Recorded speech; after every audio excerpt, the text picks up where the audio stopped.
I am a huge fan of the show Kingdom, and I've been meaning to make a similar video for ages. If you don't know about the show Kingdom, then let me tell you. Kingdom is a dark, medieval fantasy set in Korea, focusing around a mysterious plague which turns humans into flesh-hungry zombies. For the past 5 years, you have diligently copied manuscripts in a monastery scriptorium, striving for perfection in every letter. He shows you a sample of lapis lazuli, a semi-precious stone, originally mined in Bidakshan, a region in Central Asia. Over the centuries, traders carried lapis lazuli across Eurasia, and you feel honored to hold such a precious material.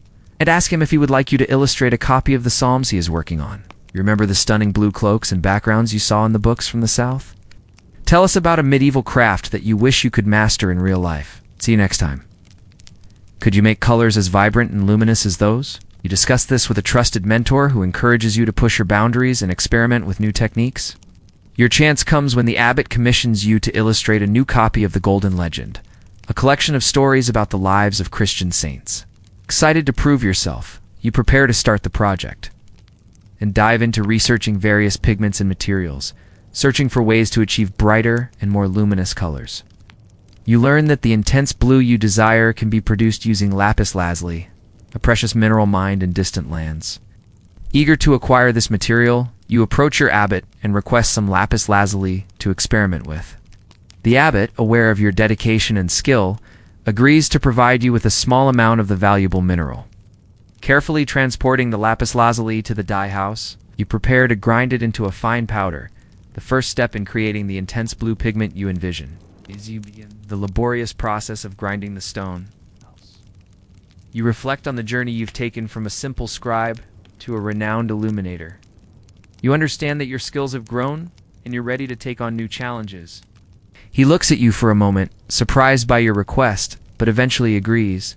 As you begin to paint, you remember the advice of your teachers and strive to create colors true and pure.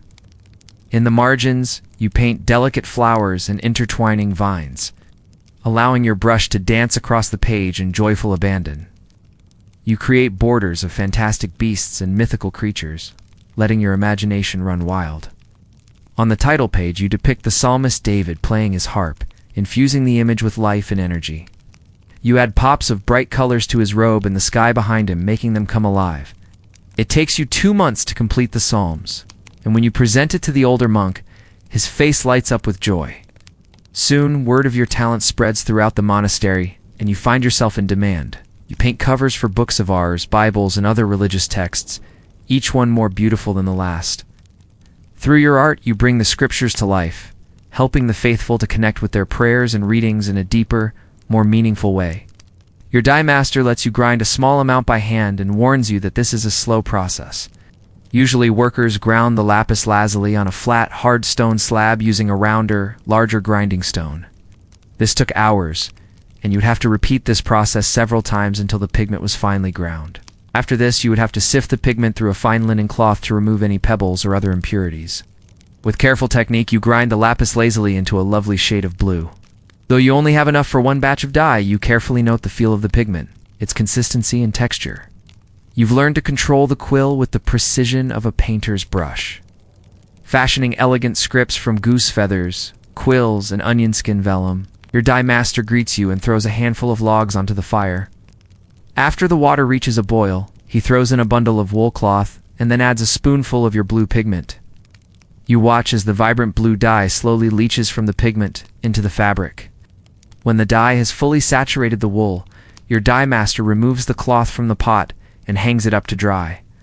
You recognize that this is just the first layer of color. Once the cloth dries, they will have to repeat this process several more times to achieve the desired depth. But even this initial layer looks incredible. The entire cloth is now the color of a summer sky, except for the parts where there was no pigment. Realizing the possibilities of this craft, you hurry home to practice on scraps of fabric. Over the next few months, you learn to make several colors of dyes from the minerals given to you by your abbot. Using the knowledge passed down from your teachers, you explore the subtle differences in temperature, the importance of timing, and the delicate balance between creating a solid base and avoiding excessive saturation. It is thrilling to take these lumps of inert matter and transform them into living colors. and the colors you produce are truly unique, capturing the spirit and landscape of your homeland. The dye house feels like a magical place to you, full of mystery and intrigue, and you cannot wait to put your skills to the test. You can inscribe a page in such a way that the very lines seem to sing with the rhythm of the words. But there's always room for improvement. While copying an ancient gospel, you notice a book of ours used by one of the older monks, filled with gorgeous illustrations of prophets and saints, and something inside you awakens. Could you imagine writing a book that contained both word and image? Excited, you show your idea to your abbot, who, after much thought, agrees to help you pursue your dream. You would be the first illuminated manuscript painter in your monastery. Your abbot gives you an old book of ours to study, and you spend days tracing the illustrations. He takes you aside and shows you some particularly beautiful pages, explaining that these were done by a master from the south, someone who turned the very stones of his land into color. Look at the sky blue background and the ruby red cloak of the Virgin Mary, and you feel a spark of inspiration. Perhaps you could capture the landscapes and people of your own homeland. But you'll need more training, more experience, and most importantly, new colors. Your abbot hands you a pouch filled with minerals and tells you to report to the manager of the monastery's dye house. The abbot trusts you and wants you to experiment, but he warns you to temper your excitement with care. Remember, son, too much heat can ruin a batch of dye. Too little, and it may fail to adhere to the cloth. Balance is everything. You bow your head and promise to do your best. Our protagonist, the Crown Prince, teams up with a mysterious physician, a kick-ass female warrior, and a motley crew of others to try to save Hosan from total destruction, while also dealing with court politics and power struggles.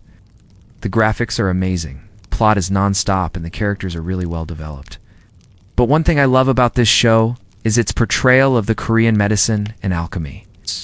Much like Rome wasn't built in a day, neither was traditional Korean medicine. It grew and evolved over centuries. Traditional Korean medicine is based on the ideas of balance and harmony, looking at the patient holistically and treating the root causes of illness rather than just the symptoms. A key component of traditional Korean medicine is the use of herbal remedies and acupuncture. So if you haven't already, go check out Kingdom. Now back to our regular scheduled program. This series explores fascinating individuals from the Middle Ages whose lives might have seemed mundane to us, but who led surprisingly exciting lives. If you missed the first 3 episodes, click on the links in the description below to go check them out. Be sure to subscribe and ring the bell so you never miss an episode. Let's meet this week's explorer. Let us imagine for a moment that you have decided to follow in your father's footsteps and become a scribe. Your first assignment is to make a simple blue. Your dye master hands you a selection of rough grinding stones, a steel pestle, and a piece of soft linen. The next day, you arrive at the dye house early and find a large pot of water boiling over the fire. It's time to paint your first illuminated manuscript. With your abbot's blessing, you approach one of the older monks in the scriptorium. Though your life is fulfilling and your art is appreciated, there is still a part of you that yearns for more. Today we are back in Armenia, and I have saved the best part of our trip to the end, which is this amazing story about the master scribe of Lake 7. The story begins far north, in the ink caverns and stone valleys where we began our journey. Past the orchard lines and copper-top chapels lies Lake 7, a vast, glassy expanse of pale blue, cradled in mountains. It is high, quiet, and bright. In the 15th century, it was not a place of leisure, but of labor and devotion. So I think that's really cool. He worked not on commission, but for preservation. It was the time of shifting borders. One story remains. During a particularly harsh winter, when the snow sealed the monastery in for 6 weeks, Vahan still wrote by firelight.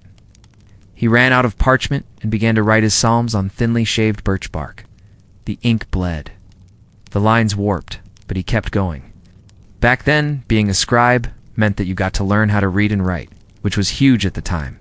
Most people didn't know how, so there was a lot of respect for people who did. There was also a lot of work to do, because there were only written works, no internet, radio, television, movies, or music. People had to read books to learn new things, and oftentimes those books were religious texts. So scribes were often employed by monasteries and churches. This gave them a steady income and allowed them to focus on their craft. The main downside was that they often had to live in isolated communities and give up worldly pleasures. But for many, this was a small price to pay for the privilege of spending their days surrounded by books and their nights. sleeping in the warm glow of candlelight. That piece, curled and imperfect, was found centuries later behind the altar, protected only by dust and chance. If you did, please consider leaving a like and subscribing to the channel. Thanks for watching, and I'll see you next time. Fade. The ink had faded to the color of wet stone, but his hand was still clear. Waves of conquest rolled through the Caucasus. Persians, Ottomans, distant echoes of Mongol rule. It's the idea of the perishability of art. And I know that sounds crazy. If it's written down, isn't it forever? Well, no, it's not. I mean, sure, if the materials are good and the work is well done, it might stand the test of time. But there are also things like natural disasters, theft, and of course wear and tear. Just think about all the thousands of books and scrolls that have been lost throughout history because of these things. And yes, it's true that sometimes these works can be restored, but that's not always possible. So there is something incredibly powerful about creating something beautiful, knowing that it might not last more than a lifetime, that it might be lost forever. It inspires you to cherish each stroke, to make it as perfect as you can in the moment, because who knows whether anyone will see it tomorrow. Vahan knew what the monks knew. Books would last longer than kingdoms. When raiders came, and they did, the monks buried some of the codices. Others they sewed into the false bottoms of trunks, or disguised behind carved altar panels. At the edge of this lake, nestled on a small peninsula, once an island, stood the Seven-Ankh monastery, its black, tough walls turned slightly golden by time. Inside its thick walls lived monks, and among them, one who did not speak for years at a time, one who wrote more than most ever could. His name has been almost lost to time, but in faint inscriptions and whispered monastic records, he is remembered as Vahan the Silent. And I'm really excited to tell it to you. Let me just grab my bag real quick. Okay, so here we go. This is going to be one hell of a tale. And now, without further ado, let's begin. But how did he get there? How did he become a scribe? What was life like in medieval Armenia? Well, let me tell you. Before he wore the robe, he had been a Vagershak, a village boy with sharp eyes and a calm hand. He apprenticed not as a monk, but as a carver of kokkars, the intricate crossstones placed over graves. It was there that he first learned precision, the rhythm of repetition, the weight of sacred meaning in every line. It was said that he came to Seven-Ankh on foot, carrying with him only a satchel of quills and a pouch of charcoal for drafting. He asked to take the vow of silence, and he kept it, except during his once-yearly confession. The scribe's quarters were dim, warmed only by body heat and the occasional pot of steaming barley. The scent inside was always the same: beeswax, goat parchment, and the mineral tang of old ink. Vahan took his place at the central writing table. For 20 years, he wrote from dawn until the light failed. By then, his left hand had twisted slightly from holding the parchment still, while his right. The writing hand never trembled, even in winter. He wrote prayers, psalms, gospels, but also recipes, folk cures, fragments of Armenian poetry, and even the scribbled dreams of younger monks, which they passed to him when they couldn't sleep. He was best known not for volume, but for care. It could take him 3 months to finish just a few folios. The margins would be filled with illuminations. Not grand, lavish gold like in Europe, but softer tones. Ochre's pale blue, rose madder, and gray-ash shadows. In the corner of one gospel, he painted a miniature of Lake Seven itself, the very monastery drawn as a tiny jewel between mountain folds. He used crushed, dried flowers to mix his pigments. In some places, he added powdered fish scales to catch the light, ever so faintly. In other words, while these manuscripts weren't necessarily written for the purpose of being beautiful, they ended up being both beautiful and functional at the same time. There's another story about him which I love, and it goes like this. I want to stop here for a second and talk about something that I was thinking about for a while now. He had no children, no estate, but his name, faint as it is written, and so it remains. The oldest library in the world is probably not where you'd expect it to be. Hi, everyone. Welcome to this house. Today, we are exploring the ancient libraries of Armenia. Make sure to hit subscribe and turn on all notifications so you never miss an exciting episode. Fragments of pottery containing sherd and lead tablets were also discovered, as were stacks of papyrus scrolls piled against walls. Hidden beneath a floor, each layer contained thousands of pieces of written text, some dating back as far as 1800 BCE. Because scattered throughout Armenia, hidden in plain sight, are scores of codices carved into caves. Sicyon sits amidst mountains that contain dozens of cave dwellings and tombs covered in petroglyphs. Under the nominal authority of the begretted kings of Armenia, Vosburghan enjoyed a golden age during the reign of King Gagik, the first Artsruni. In planting wild apricot trees whose blossoms would bloom too early and too briefly, forever marking the land as a place of beauty and transience, it was a real disaster.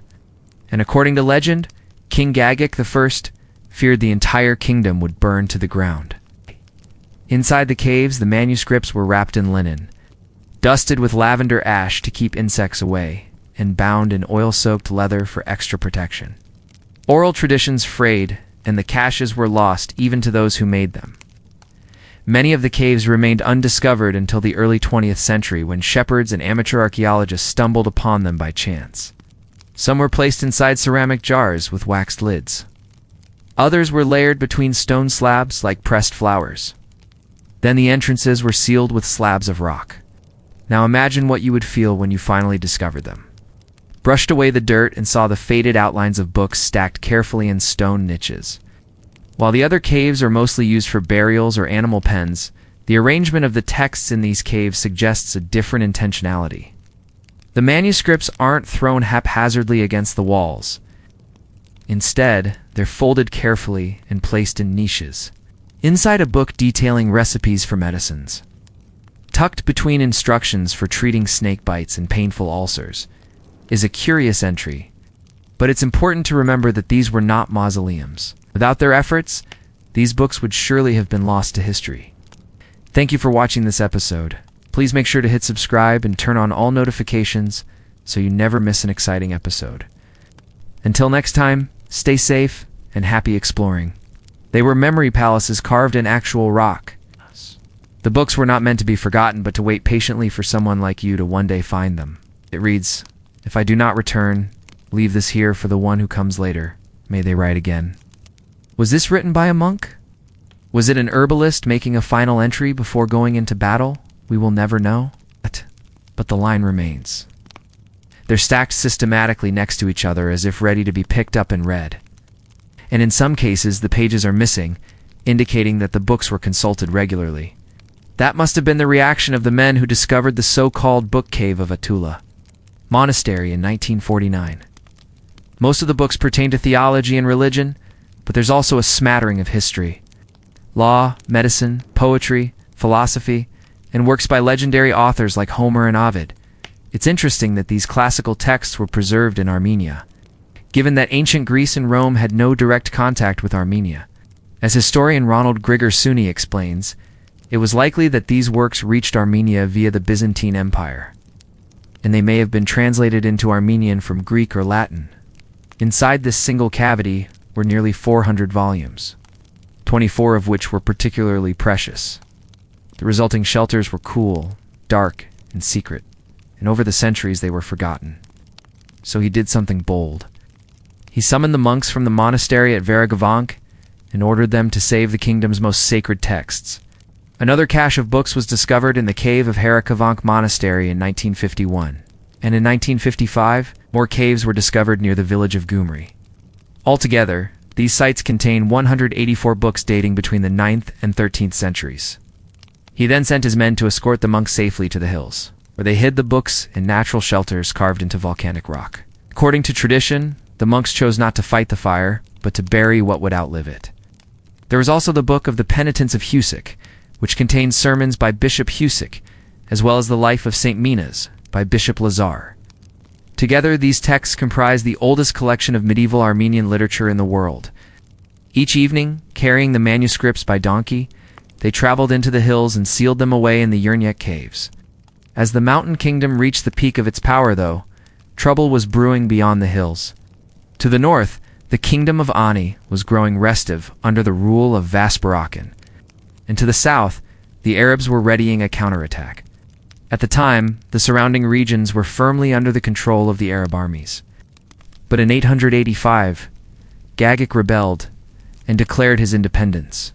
His son Ashedai continued the rebellion, managing to claim several strategic cities, including the religious center of Ani, which quickly became the capital of Vaspurakan. As you can imagine, the area is steeped in history, but our tale begins in earnest with the kingdom of Vaspurakan, which flourished in the mountainous region during the 8th through 10th centuries. See, though little physical evidence of the kingdom remains today, a few medieval fortresses and churches still standing. Its historical presence is very much felt in the landscape, which is peppered with traces of its former inhabitants. In fact, the country may hold the record for the largest number of inscribed caves per capita. And these mysterious literary layers are every bit as fascinating as the more famous cave paintings of Lascaux or Altamira. So join me on a journey through 5,000 years of discovery as we explore the hidden libraries of Armenia. This collection of materials came to be known as the Tishibani Archives and is considered to be the oldest library ever discovered. Housed today in the Matenadaran Museum of Ancient Manuscripts, the scope of the collection is impressive, encompassing contracts, hymns, incantations, instructions, legal documents, medical texts, mythological stories, poetry, recipes, talismans, prayers, school exercises, and religious tracts. All told, the Tishibani Archives contain about 40,000 documents written between 700 BCE and 250 CE, which together comprise a treasure trove of Mesopotamian culture, literature, and religion. Soviet excavators working outside of Yerevan uncovered a series of clay tablets stamped with raised seals, depicting figures kneeling before gods and kings. But let me ask you this. If you were to visit the museum today, how much time could you actually spend looking at the collection?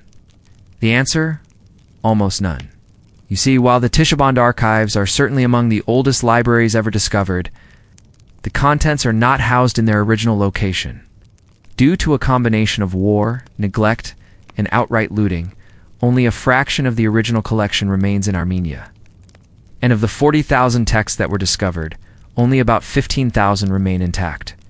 Still, it's hard to deny the incredible reach of the collection, which encompasses roughly 150 years of Mesopotamian civilization.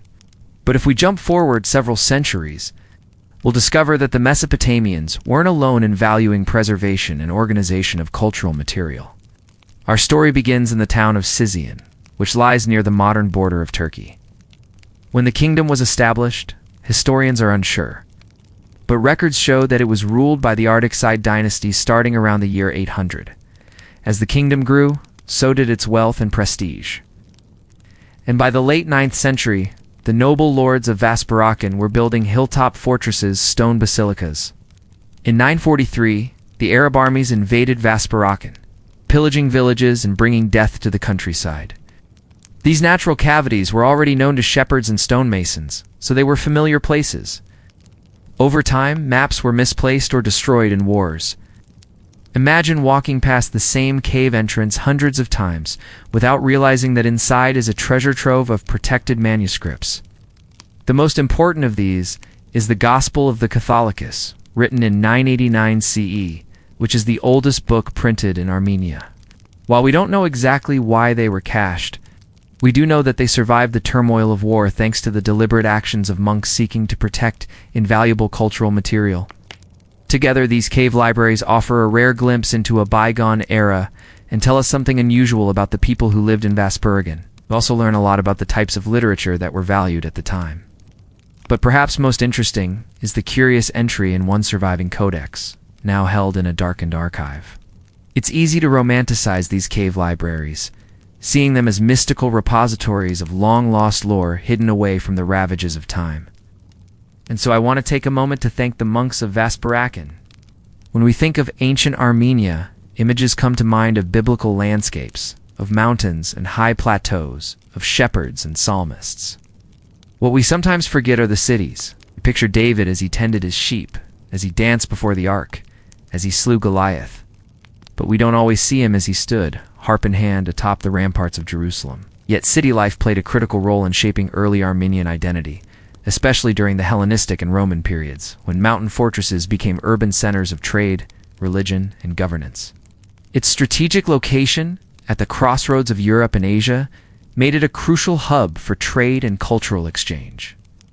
The capital city, at first called Yerevan, but later renamed to Erevan by the Arabs, became a center of scholarship, attracting intellectuals and scholars from various civilizations. This pivotal moment in history occurred nearly 3 centuries before Christianity became widespread in the Roman Empire. The kingdom was frequently caught between the rivalries of neighboring powers such as the Sassanid Persians and the Byzantines. These external pressures led to internal conflicts, with the Armenian nobility vying for power in the absence of a strong central authority. The fragmentation of the kingdom resulted in multiple small states, each with its own ruler and distinct regional identity. Throughout its rich history, Georgia has been a crossroads of civilizations, influenced by its neighbors in Persia, Armenia, Russia. This system comprised several semi-autonomous provinces known as Nakhar, each ruled by a branch of the Armenian nobility. This decentralization was a response to the weakness of central authority and the need for local autonomy in the face of external threats. Each Nakhar functioned as a relatively self-sufficient unit with its own administrative, judicial, and even military structures. Despite this decentralization, the provinces maintained a sense of shared identity and often cooperated on issues of common concern, such as defending the borders or sponsoring cultural endeavors. In Turkey, while also forging its own distinct cultural identity. Among these principalities, the Kingdom of Cilicia stood out as a maritime state with its capital at Sis, located on the Mediterranean coast of what is now southern Turkey. This coastal kingdom, which lasted from the 11th to the 14th century, maintained ties with the Armenian highlands. As you explore its vibrant cities and stunning landscapes, you'll encounter a harmonious blend of the old and the new. Yerevan, the capital, pulsates with urban energy. Traditional Armenian hospitality shines brightly in the faces of its people. Religious ceremonies echoing ancient rhythms fill the air. And the haunting melodies of duduk music carry tales of a resilient past. At the same time, Armenia looks ahead. It values education, encourages entrepreneurship, and proudly supports its thriving tech sector. Artistic expression flourishes, and contemporary architects leave their mark on the skyline. It's the warmth of the sun, the richness of the soil, and the entrepreneurial spirit of the people ensure that Armenia continues to grow and adapt. It played a significant role in promoting trade and cultural exchanges with the West. Don't forget to subscribe for more exciting episodes and to support our work. But Armenia's religious landscape during this period was not solely defined by Christianity. The establishment of schools and libraries within monasteries ensured the continuity of Armenian culture and scholarship. Notable institutions like the Mother See of Holy Echmiadzin, the spiritual center of Armenian Christianity, safeguarded ancient texts, enabling the transmission of knowledge across generations. Furthermore, monasteries served as crucial refuges for Armenian communities, providing sanctuary from external threats and preserving cultural heritage during times of conflict. The country had been previously exposed to various belief systems, including Zoroastrianism, which had a significant following among the nobility. Cities such as Ani, once a prosperous hub, suffered devastation, becoming deserted and abandoned. The Mongol incursions disrupted trade routes, causing economic decline and leaving lasting scars on urban landscapes. The effects of the Mongol onslaught reverberated throughout Armenia, contributing to the population shifts and transformations in the cultural landscape that occurred in the following centuries. The syncretism between Zoroastrianism and early Armenian Christianity is evident in later religious texts, such as the 5th century epic poem, The Dragon of the Sea. This narrative recounts the story of Saint Gregory the Illuminator, credited with the evangelization of Armenia. However, the story goes beyond a simple conversion narrative. It incorporates elements of local lore, such as the defeat of a mythical dragon representing paganism, symbolizing the triumph of Christianity over indigenous beliefs.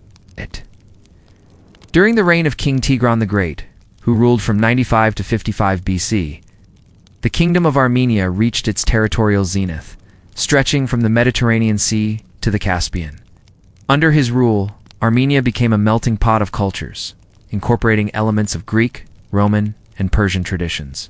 The cosmopolitan nature of the kingdom's urban centers was exemplified by cities like Artaxerxes, which boasted a Greek theater, Roman baths, and Zoroastrian fire temples. However, The subsequent fragmentation of the kingdom into smaller states led to a decline in its urban development. Nevertheless, the legacy of the Hellenistic and Roman periods continued to influence Armenian culture, leaving an indelible mark on its art, architecture, and intellectual heritage. In this episode, we begin to explore the archaeological sites of Greater Armenia, starting with two places from the very first book of the Bible: the Book of Genesis, the Garden of Eden, and the Tower of Babel. If you love picking up cool stuff from the ground and putting it in a box and then writing a paper about it, then you will probably love this channel. Today we are going to be talking about the country of Armenia.